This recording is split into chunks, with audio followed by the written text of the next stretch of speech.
Assalamualaikum warahmatullahi wabarakatuh. Alhamdulillahilladzi arsala rasulahu bil huda wa dinil haqq liyudhhirahu 'ala ad-dini kullihi wa kafa billahi shahida. Asyhadu an la ilaha illallah wa asyhadu anna Muhammadan 'abduhu wa rasuluh. Ya ayyuhalladzina amanu taqullaha haqqa tuqatih wa la tamutunna illa wa antum muslimun. Amma ba'd. Ibu-ibu, bapak-bapak dan saudara-saudara sekalian yang insyaallah dirahmati Allah Subhanahu wa taala. Puji syukur alhamdulillah kita panjatkan kehadirat Allah Subhanahu wa taala atas nikmat yang dilimpahkan kepada kita sekalian, sehingga pada pagi hari ini atas kehendak dan takdir Allah kita masih bisa duduk bersama di rumah Allah dalam keadaan sehat walafiat, dalam keadaan iman, Islam dan ihsan serta kesehatan, suatu nikmat yang tidak ternilai harganya. Saudara-saudara sekalian yang berbahagia, di tengah-tengah situasi yang sangat mencekam ini Allah menunjukkan kemaha besarnya. Jadi ini dibalik peristiwa yang terjadi di akhir-akhir ini, agar supaya manusia benar-benar mendekat kepada Allah Subhanahu wa taala. Banyak di antara saudara-saudara kita yang menjadi jamaah sabar, yang beberapa hari lalu sudah dipanggil oleh Allah Subhanahu wa taala. Saudara saya yang tadi pun agung, yaitu Bapak Saringan, saya terkesan sekali bahwa beliau adalah merupakan satu teman seperjuangan kami sejak tahun 1980-an. Bagaimana susahnya untuk mendirikan kelompok pengajian yang ada di Kebun Agung yang pada saat itu masih dikuasai oleh rezim Orde Baru. Bagaimana susahnya untuk menegakkan Islam di tengah-tengah ketidakpastian. Mudah-mudahan amal beliau pada saat itu diterima oleh Allah Subhanahu wa taala. Di samping itu perlu kami sampaikan kepada saudara-saudara sekalian, untuk Anda sekalian yang barangkali masih kebingungan, saya mau sholat di mana ini? Karena ada sebagian masjid yang sengaja ditutup untuk tidak melaksanakan ibadah sholat Idul Adha. Insya Allah DKM Al-Barakah tetap akan melaksanakan sholat Idul Adha di masjid ini. Insya Allah pada hari Selasa pukul 6.30 biasanya ya. Dan setelah itu dilanjutkan dengan pemotongan hewan kurban. Mudah-mudahan Allah memberikan kekuatan lahir dan batin agar tetap kita bisa melaksanakan ibadah sunnah yang akan kita laksanakan nanti. Dan pagi hari ini yang akan menyampaikan materi adalah Ustaz Anwar Sanusi. Namun sebelumnya kami ingatkan, jangan terlalu lama, 30 menit saja, karena masih banyak kegiatan yang dilakukan oleh saudara-saudara kita. Ada yang ke pasar, ada yang pulang, ada yang olahraga. Semuanya penting, semua penting. Karena kalau petugas pengajian ini tidak sehat, itu juga bingungnya awak kita. Termasuk ketua takmir ini juga pimpinan dari kelompok Sampul Anwar Bendak Sabiwo ini, bos kita itu juga direktur bulu tangkis. Untuk itu sebelumnya marilah kita awali dulu dengan membaca basmalah. Bismillahirrahmanirrahim. Kepada Ustaz kami silakan.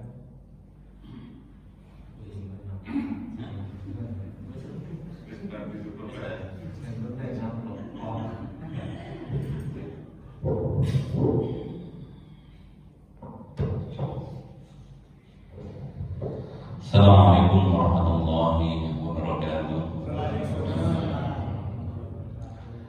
Alhamdulillahirabbil alamin. Salatu wassalamu ala asyrafil anbiya'i wal mursalin wa imamil muttaqin wa ala alihi wa sahbihi wa man tabi'ahum bi ihsanin ila yaumiddin. Alhamdulillah para jemaah rahmatullah, marilah kita senantiasa mengucapkan syukur kepada Allah bi qaulina alhamdulillahirabbil alamin. Atas nikmat iman, nikmat kesehatan, nikmat kesempatan yang diberikan oleh Allah pada kita masih bisa menjalankan apa yang diperintahkan oleh Allah, menjalankan yang disunahkan oleh Allah. Ini termasuk nikmat yang sangat besar yang diberikan oleh Allah pada kita. Dalam kondisi pandemi COVID-19 yang semakin besar, belum ada titik terangnya. Kita tahu ya tiap hari hampir kita mendengar berita dipanggilnya saudara-saudara kita menghadap Allah Subhanahu wa taala. Entah melalui sosial media ataupun tetangga-tetangga kita. Jadi di Tawang aja kemarin itu ada 3 orang yang dituduh dalam waktu bersamaan. Sebelumnya itu 6 orang. Jadi memang kalau kita lihat pandemi ini saat ini memang begitu besar, begitu dahsyat. Ini termasuk gelombang yang kedua, second wave.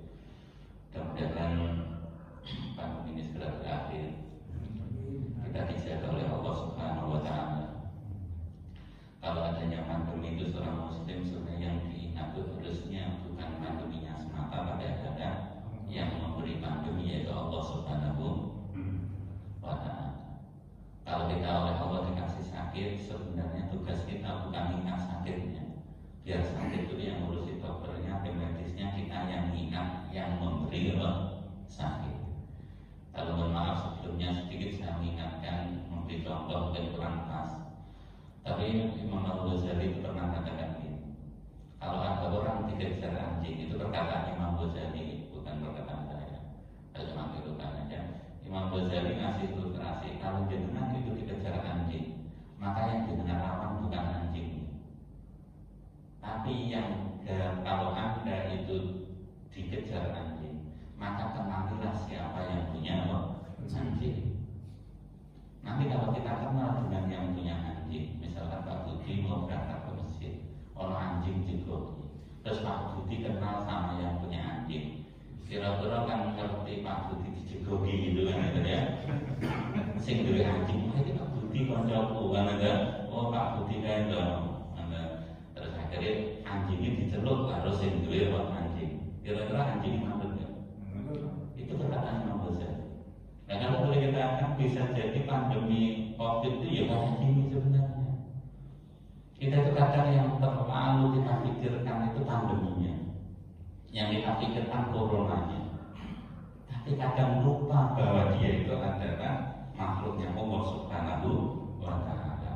Lahu ma fis samawati wa ma fil ardi. Lahu ma fis samawati, semua itu adalah kepunyaan Allah. Fis samawati, bagi yang ada di bumi, di langit, wa ma fil ardi, dan apapun yang ada di bumi. Jadi hakikatnya kita semua ini yang ada di langit dan ada yang di bumi itu semuanya itu adalah milik Allah. Karena kenapa ayat kursi itu menjadi min kanzil ardil as, itu adalah salah satu kanzun, itu termasuk salah satu yang diambil dari sirinya asnya Allah. Karena ayat ini bercerita tentang sifat Allah.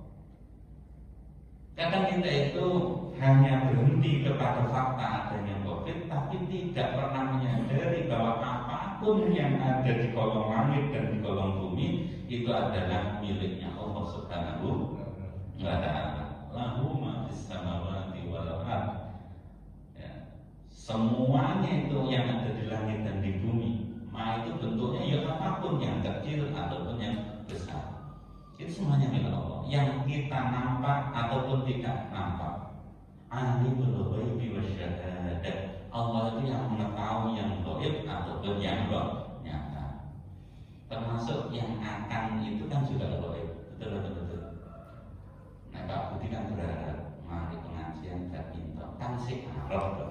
Sing arep itu gaib atau nyata? Sing ngerti sing gaib itu siapa?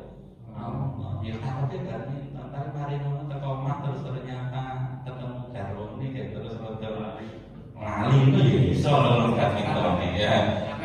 Lanten hanya orang maksudnya iso apa boten? Karena yang milik Allah itu semuanya itu. Jadi sesuatu yang baik itu milik Allah. Melalui yang akan ke depan ini sebenarnya itu kan milik kita. Nah, untuk pengajian itu 20 menit atau kurang itu jadi itu urusan Pak Budi. Nah, jaluk ya itu, jaluk ya ngomong ya itu kan. Dituruti apa ora ya terserah lu takdir piye kan. Lha iku sampe ngomong takdir piye kan itu ya. Jadi kita harus memahami aku mafis sama itu yang kita camkan betul. Dan inilah di bulan Zulhijjah kita itu diajari oleh Allah. Bulan Zulhijjah itu bulan yang dimuliakan oleh Allah. Di bulan Zulhijjah 10 hari yang pertama di bulan Zulhijjah itu di situ Allah memberikan kemuliaan yang begitu utama. Termasuk puasa yang terbaik adalah puasa di 10 hari pertama bulan Zulhijjah. Tapi kan tanggal 10 Yojo. Berarti puasanya tanggal berapa? Tanggal 1 nanti tanggal 9. Lama iki ora sak debat-debatnya panjang-panjang. Lu tanggal 8 itu puasa ora ojone tanggal 8 tanggal 1 lho itu puasa apa? Sunate. Kan dulu kecil kita nek tanggal 8 puasa Arafah. Gitu. Nek tanggal 9 puasa apa? Arafah. Ono mengatakan puasa Arafah itu kalau dari bid'ah. Misalkan gitu kan. Lalu cuma tanggal 8 tanggal 1 wis kok untuk apa? Puasa. Nah, kenapa disebut Arafah? Itu ada sebab apa? Ya ada kisahnya. Jadi tak kala Nabiullah Ibrahim diperintahkan oleh Allah, diabadikan oleh Allah dalam surat As-Saffat ayat 102. Jadi tak kala Nabiullah Ibrahim dapat mimpi, gitu. Jadi falamma balagha ma'ahu sa'ya. Maka ketika Nabiullah Ismail telah sampai usia balik, jadi putra Nabiullah Ibrahim itu ada yang di Mekah dari istri beliau itu Sayyidah Hajar, dan ada istri Nabiullah Ibrahim yang tempatnya di Palestina dari istri beliau bernama Sayyidah Sarah. Dan tatkala Nabiullah Ibrahim itu tidak segera dikasih omongan, hampir 90 tahun nunggu omongan. Ya, karena ini Pak Budi harus optimis. Umur sudah jangan bisa omongan. Dan ini tidak. Nabiullah Ibrahim itu 95 tahun umurnya itu, cik sendiri apa? Putra, kan itu. Nabi umurnya Nabi Ibrahim itu sama umurnya apa? Umatnya baginda Muhammad Sallallahu Alaihi Wasallam. Tapi kita ikan Arab dan Pak Budi pencinta anak kita orang. Tapi jadi so, lah ini bedanya apa sih dengan Nabiullah Ibrahim? Gini loh deh. Yang ada orang berarti si awal yang tadi umur sudah apa terus pengen dia anak kira-kira saya orang. Kadang anak ini senangannya sudah dengan Allah. Insya Allah berkehendak. Kuat orang. Ya kuat Allah berkehendak. Wong kabeh lahu ma fis samawati wa ma fil ardh. Semua yang di langit dan di bumi kepunyaan Allah. Ya. Tatkala Nabiullah Ismail, putra Nabiullah Ibrahim, menginjak usia balik, usia sing enom. Jadi Nabi Ismail itu ditunggu lama oleh Nabiullah Ibrahim dan istrinya 9 tahun. Terus dia anak. Terus tatkala Nabi Ismail usia balik, usia sing enom. Apa? Pada situ Allah mengingatkan kepada Nabiullah Ibrahim, kamu lebih cinta aku atau cinta anakmu? Ini sebenarnya mengingatkan. Hakikatnya orang di dunia ini semuanya itu kan miliknya apa? Inna lillahi wa inna ilaihi raji'un. Ucapan yang ambil lagi bukan hanya ngomong meninggal ya. Nah jenengan misalkan kena cobaan ini harusnya gitu. Oh iya aku dicoba berarti aku makhluk ya Allah.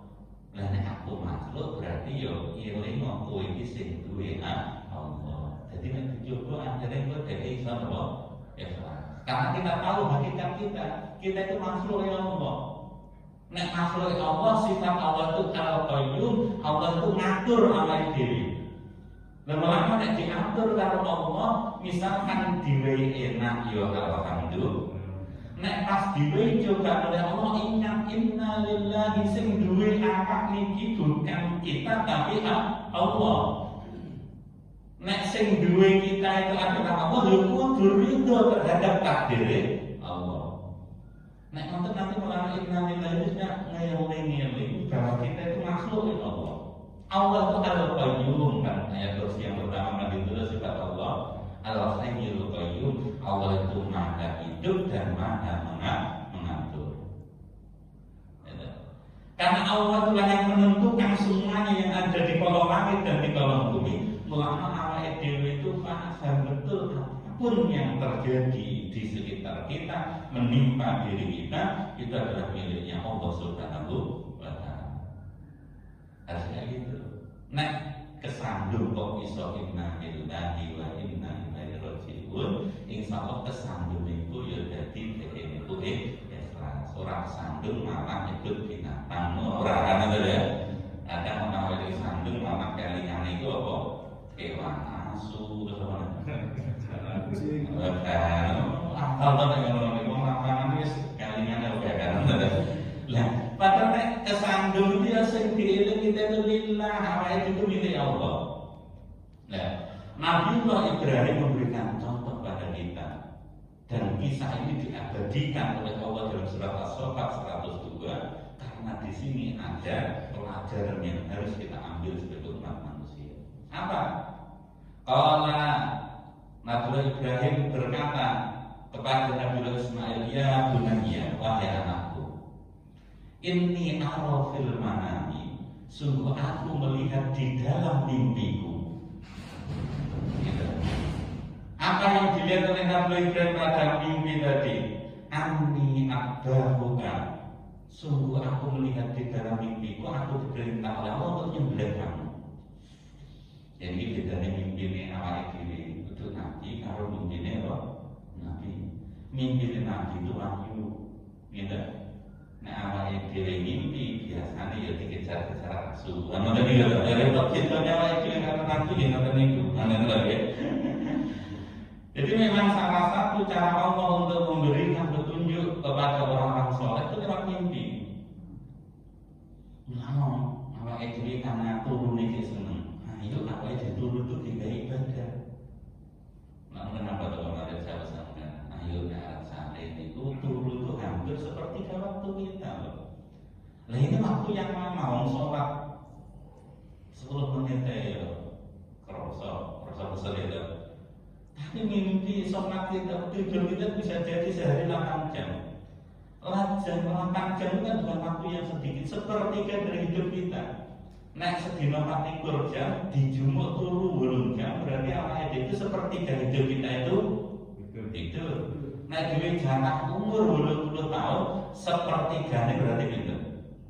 Nah, sewikane ya 20, nek 20 itu berarti telu ya kurang lebih 16 tahun rumah titik, ngoten kan? Jadi, awake itu gantang nek 16 tahun. Betul dong. Gimana nggih? Nah, wong jenenge aja meneh Allah. Orang tua ngerti ngampune turunan itu kira-kira orang tuanya betul atau enggak? Untung nih Pak Budi nanti orang tua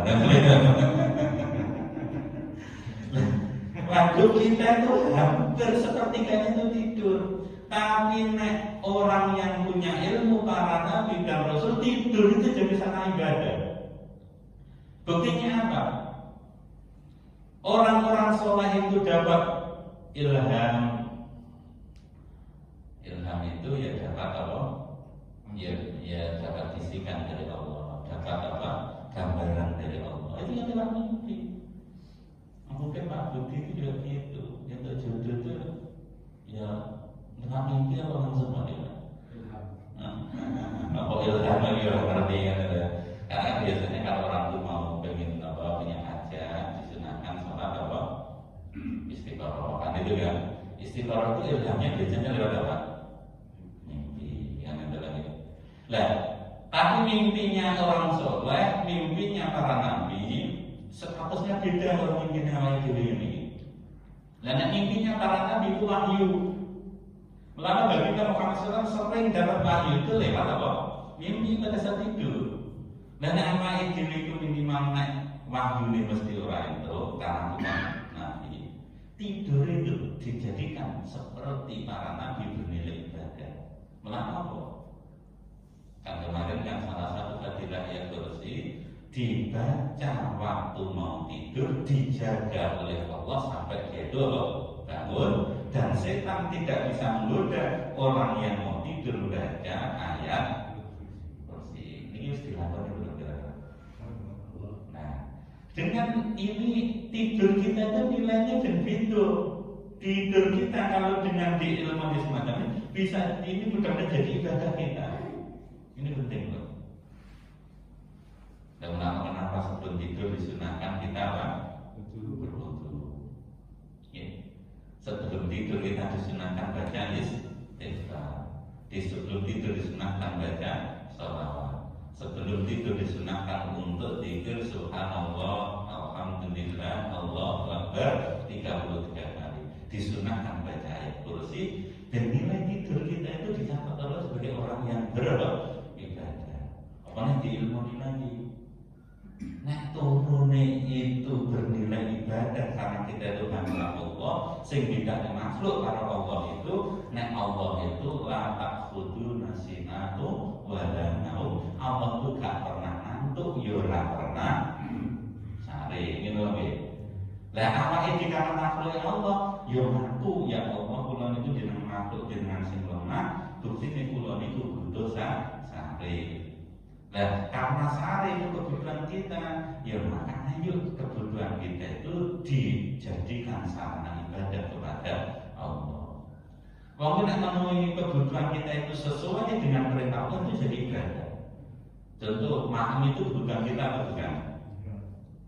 Wong makan nek sing dipangan barang halal, makan ini dapat pahala enggak? Karena kalau kita makan barang haram itu podo makani. Apalagi kalau orang makan haram minum khamr, sholatnya 40 hari tidak diterima oleh Allah, doanya 40 hari tidak diterima oleh Allah. Padahal sama makannya. Tapi yang satu makan haram itu bernilai dosa, yang satu makan halal bernilai pahala. Nah, maka sama kita itu memenuhi kebutuhan kita itu hanya satu. Tidur itu kebutuhan kita. Nek awake tidur itu sesuai dengan sunnah Rasulullah itu jadi pahala. Oh enak maksudnya turun berhubungan badan suami istri itu yaitu pahala. Gimana?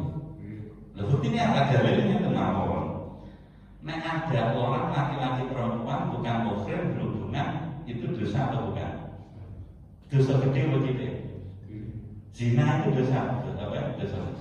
Dosa besar kan? Nah, berarti kalau berhubungan dengan sesuatu yang tidak diharamkan itu dosa besar. Nah, berhubungan kalau istri ini itu butuh apa? Itu tidak ya, butuh kita. Maka orang yang berhubungan dengan istrinya itu yo pahala nih yo. Jadi ini mati mantan si apa itu. Betul. Jadi pada saat itu sampai geleng-geleng. Ya Rasulullah seorang berhubungan dengan gede lu gede. Dan Rasulullah cuma balik logikanya. Kita sadar nih, musuh Islam kok kayak takmen loh. Lalu kalau orang taruh tujuh ini kok pahalanya apa? Gede. Rasulullah cuma balik logikanya dengan logika yang gampang. Nek kowe berhubungan dengan orang yang bukan istrimu dosa. Ya dosa gede. Lah ya wis nek kowe berhubungan karo bojomu dhewe itu pahalane gede. Lalu malam Jumat itu sebagai malam loh. Malam, nek kalau ibadah sholat ya udah angel, ibadah mau Quran ya udah angel, ya wis lah ibadah kelon, ya enak loh itu, pahalanya loh deh. Jadi, jenis apa nih nak benar-benar? Sampai kita itu nyuwun sewu, buang saja. Pipis misalkan, pipis itu kalau sesuai dengan sunnah Rasul, pipis kan kebutuhan kita. Nah kita masuk kamar mandi dengan kaki kiri. Terus setelah di kamar mandi kita misalkan buang hajatnya tidak menghadap ke arah kiblat dengan cara duduk, membersihkan dengan cara yang benar sesuai dengan hukum thaharah. Itu juga dapat pahala gede. Dan saya yang pesan kebanyakan orang mati itu biasanya keplesetnya tinggi. Jadi karena stroke itu kebanyakan di mana? Di sedih. Mulanya nanti caranya. Nah di kamar mandi itu, kenapa kalau orang itu misalkan itu semangat setengah jam misalnya, kalau orang sampai mata ini, ini terus dengan Pak. Kalau dengan masuk kamar mandi itu sesuai dengan sunnah itu caranya dengan mandi jenazah. Nah al-hadus itu kan mandi jenazah itu kan bersihkan dulu kemaluannya. Setelah bersihkan dengan mengambil air wudhu kan gitu kan? Betul. Itu caranya untuk mengkondisikan. Nah kalau langsung diguyur piur dalam keadaan dingin itu darah bisa jadi berhenti. Mulanya caranya, nek genggak kalau mandi ke sana itu dengan cara diawali dengan wudhu. Tangan dulu, terus wajah, kaki. Itu nanti tubuh akan menyesuaikan dulu. Nah, kalau misalkan bagian atas, bagian tengah, bagian bawah kaki sudah kena air, itu nanti suhu tubuh itu mulai menyesuaikan dengan suhu air. Ini penting. Lalu kamar mandi itu ingat pada aturan Allah. Kata di kamar mandi, karena di kamar mandi menggunakan sunnah Rasul, insya Allah. Misalkan ada seseorang tersangka di kamar mandi terbunuh oleh Allah, berarti dia lagi bisa husnul khotimah. Walaupun tempatnya di kamar mandi, loh itu kayak gitu. Nah termasuk tidur. Bagi orang sunnah tidur itu banyak menjadi cara oleh Allah memberikan waktu, termasuk Nabi Ibrahim. Tatkala Nabi Ibrahim tidur, dia itu ya bunayya, wahai anakku, inni ara fil manami, sudah aku melihat dalam mimpiku, anni adbahuka, aku nyembelih kowe. Orang tua ngomong anak-anaknya kowe tak pateni itu pira-pira. Nek orang duwe iman sing kuat jenengan mani wae. Nyembelihnya dulu ngomong anak wani ora. Wani mboten. Mesti kita tuh sulit karena karena anak itu sesuatu yang kita senangi. Anak ini adalah sesuatu yang menjadi kesenangan kita. Mengapa Nabi Ibrahim menceritakan mimpi pada anak itu sebenarnya Nabi Ibrahim telah melewati satu titik inna lillahi bahwa sesungguhnya aku itu milik Allah. Jadi ini yang penting. Untuk ngomong itu aja tahu posisi saya itu hambanya Allah, diperintah oleh Allah, walaupun harus mengorbankan anakku, tahu bahwa anakku itu bukan milikku tapi milik Allah. Nek orang duwe iman kayak gitu sulit lah ngomong. Bisa soalnya dia ngomong ngono nggih jawabane. Wah, Pak kalau iki sing tuwa ya durung mati lho sing tuwa wis mati. Ngene lho wong sing nom jero mati rasane udah mati ya, Tuh. Mana iso ngono lho. Tapi Nabi Ibrahim kan perintah Allah walaupun berat, Nabi itu tetap menjalankan perintah Allah sebagai bentuk ketaatan dia kepada Allah.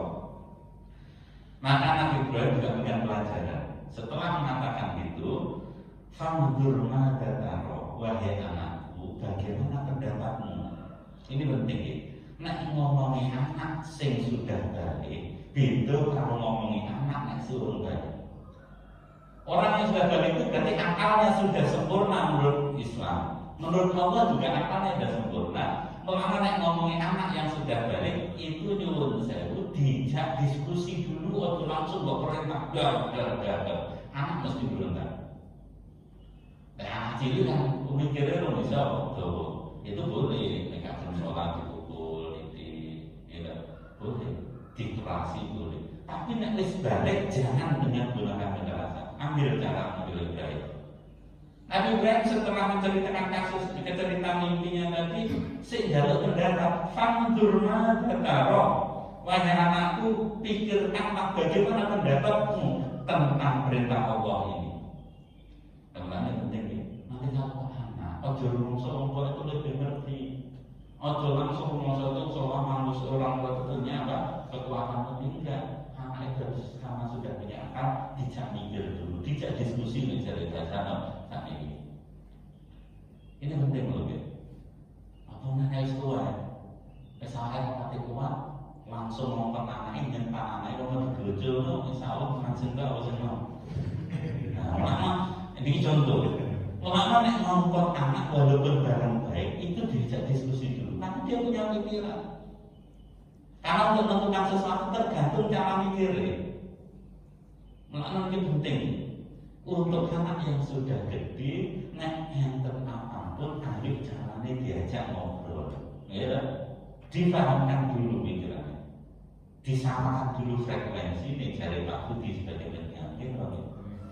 Nah frekuensi ini gak bodoh, Jawa sembun naik ojek, gak nyambung cari ngomong, maka disambungkan dulu, dijak diskusi. Nah ini kan juga gitu.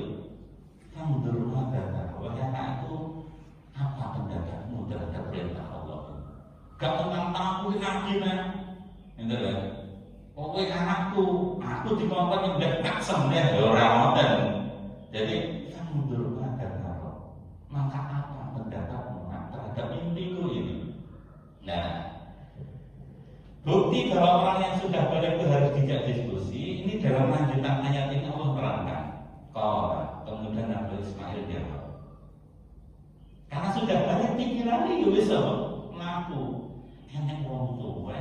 Ngomong perintah sing tinggi besar, berarti bapak saya itu enggak main-main. Mau jenenge wong tua itu mesti sayang anak, wong aku cilik digedhekno, mosok wis gedhe mosok dipateni. Ini berarti sesuatu yang perkara yang bukan biasa, tapi perkara luar biasa. Bahkan orang tua saya itu ngomong ke saya itu aja melalui perjuangan yang hebat. Karena Nabi Ibrahim itu lek mimpi itu sampai 3 kali. Terus Nabi Ibrahim itu cik sama cik mamang lho. Cik ragu-ragu. Melainkan kenapa tanggal 8 itu disunahkan puasa tarwiyah? Artinya poso sing masih ragu-ragu. Karena perintah ini berat. Nah, cepat membeli anak, tidak berlalu. Tapi setelah itu mantap, tetap diomongin perintah lagi. Anaknya mikir, dan anak yang kayak gini, akhirnya Nabi Ismail jadi nabi. Dan dari Nabi Ismail itulah anak turun muncullah Nabi kita baginda Muhammad. Karena Nabi Ismail itu orang pilihan, gitu. Ya tadi cilik ngerti betul orang tuanya diperintah sesuatu yang berat, maka dia juga mengucapkan perkataan yang hebat sampai Allah mengabadikan perkataan itu dikenang sampai nanti yaumil qiyamah. Apa perkataan Nabi Ibrahim? Ya abadi tahu. Wahai bapakku, jalankan matuk maru apa-apa yang diperintahkan oleh Allah kepadamu. Ini perkataan yang sangat hebat. Oh, risikonya mati. Iya kan? Disembelih mati apa? Mati. Tapi Nabi Ismail tahu bahwa ini perkara yang besar. Tahu bahwa yang dilakukan bapaknya bukan yang lain-lain, maka tahu dengan cara berpikirnya bapaknya adalah orang yang soleh, dia adalah seorang nabi, perintah itu tetap diterima dengan ikhlas walaupun risikonya mati. Misalnya kayak ngono, anak kayak ngono itu contohnya ya tidak mengkakai Nabi Ibrahim, anak ini kunci, nek ini duit anak nabi, niku tuane yurut nabi. Karena anak itu biasanya ya tiru apa yang dilihat dari orang tuanya.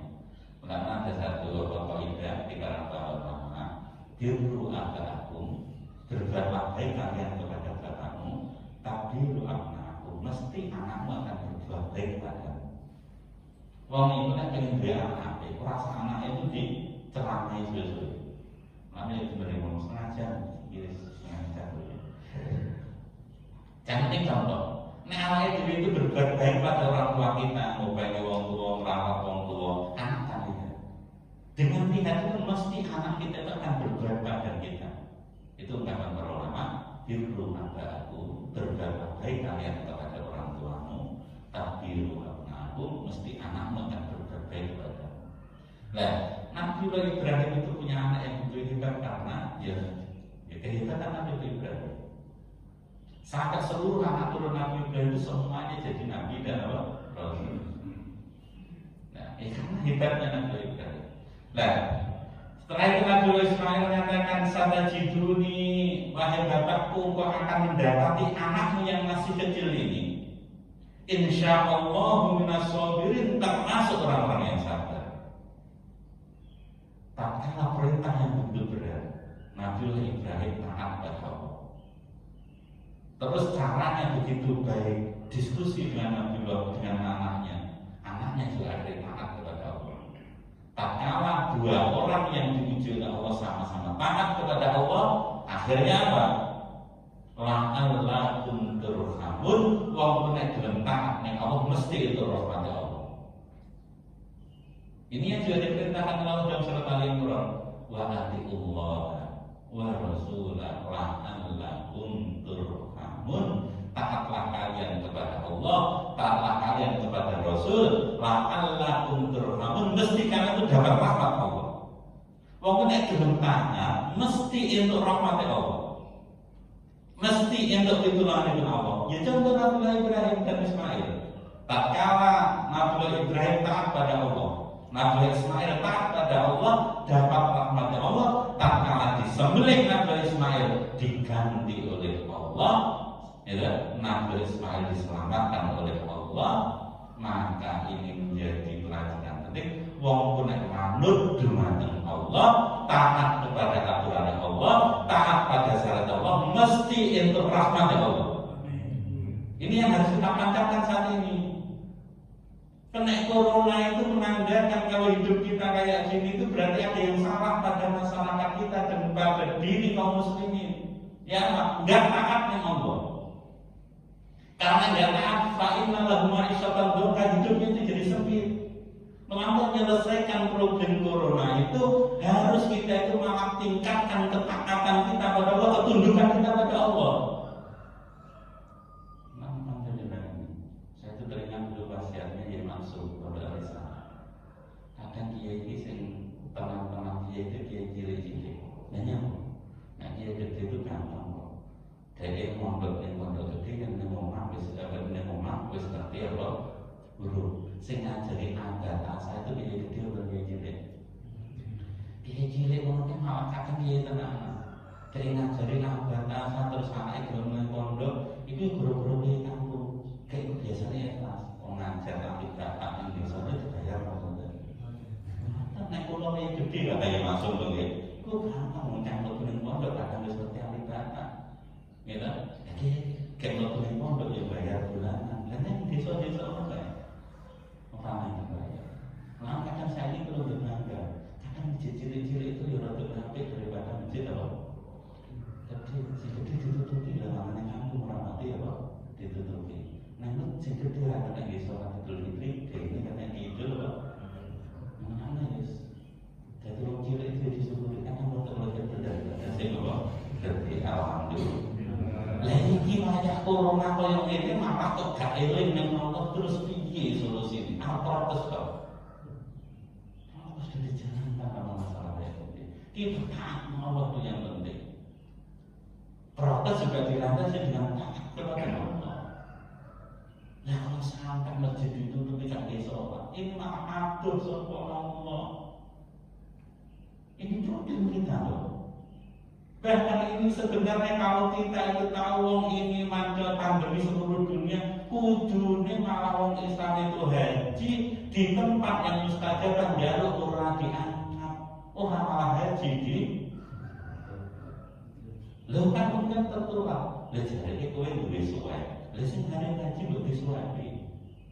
Arep ndak pesawat disuwati ternyata negatif udah. Mlebu ning rasa disuwati ora apa-apa.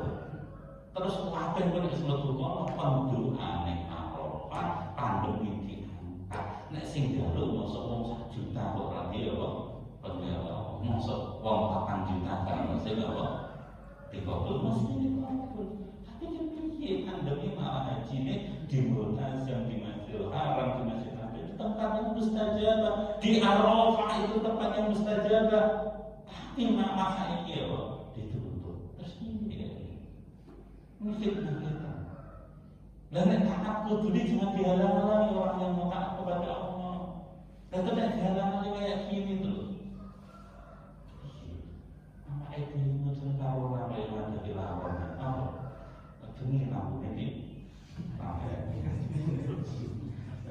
Psikologi ini kan ya sebetulnya taat ini. Ya udah itu dilakukan boleh. Prokes harus dijalankan betul.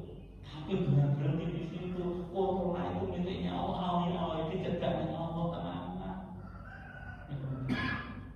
Ketaatan inilah yang harus kita tambah di bulan Zulhijjah seperti Nabi Ibrahim. Nah, dalam ta'ala lakum kamu yang harusnya mati Nabi Ismail diselamatkan oleh Allah. Dan melakukan corona terus mati, melakukan siapapun yang dicoba dengan indah iling dengan Allah, tenang, gitu ya. Kalau kita mati taat pada Allah mesti dapat rahmat Allah. Dunia yang kita butuhkan saat ini. Biar itu rahmat Allah manut yang aturannya Allah. Nek manut aturan Allah la'allakum turhamun mesti kalian akan dapat Allah. Lihat pada sekarang Allah. Lihat itu di masjid struktur. Ya fakir sombong maksudnya masjid kita di sini masjid kita. Gitu. Dengan tetap ke masjid tadi yang sehat. Nek sing waktu sing pilek, sing panas jenengan dapat keringanan gak sama masjid. Kenapa? Jenengan juga harus pikir gini. Sekarang kamu harus sadarkan. Karena pandemi itu pokoknya panas, lebih dari 3 hari kemungkinan harus mesti positif. Karena kemungkinan positif, maka jangan sampai nulari wong liya. Orang nulari wong liya itu dosa. Nulari jenengan nek krasa gak enak di rumah kowe. Sadar saya masjid, kamu untuk ada masjid nanti jangan terkena besar karena dengan apa jaga orang lain tidak terkena doror dengan itu penting loh. Pokoknya ada keluhan sedikit, misalkan pilek, misalkan waktu, misalkan panas sudah di rumah jogo paling dengan besar, gitu. Tapi yang nggak ada keluhan apapun, tetap ke masjid, jalankan sesunnah Rasulullah SAW, tambah taati, insya Allah rahmat Allah diturunkan. Betul ya? Insya Allah inilah yang kita butuhkan. Kita butuh pertolongan Allah dan kita karena lahu mafis sama wa ma semua yang di langit di bumi adalah dari Allah dengan ketaatan kepada Allah dengan kebaikan kita di dunia. Mudah-mudahan saudara kita yang dikasih sakit sudah diangkat oleh Allah, keluarga kita dijaga oleh Allah, kita diberi kesehatan Allah, kita berani mengatakan yang hak itu hak, kita dimudahkan oleh Allah untuk senantiasa meneladani Nabi Ibrahim dan Nabi Ismail dan ketaatan kepada Allah. Mudah-mudahan kita akan memberikan kebaikan kepada kita di dunia dan akhirat. Amin. Assalamualaikum warahmatullahi wabarakatuh.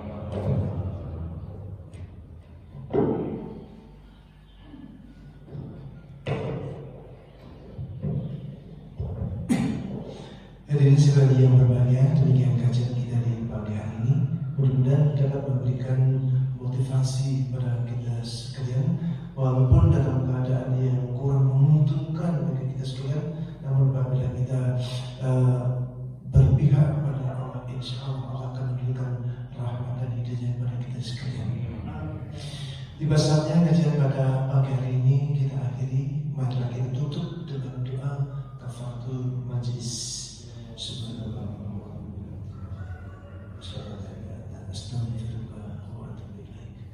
Kurang dan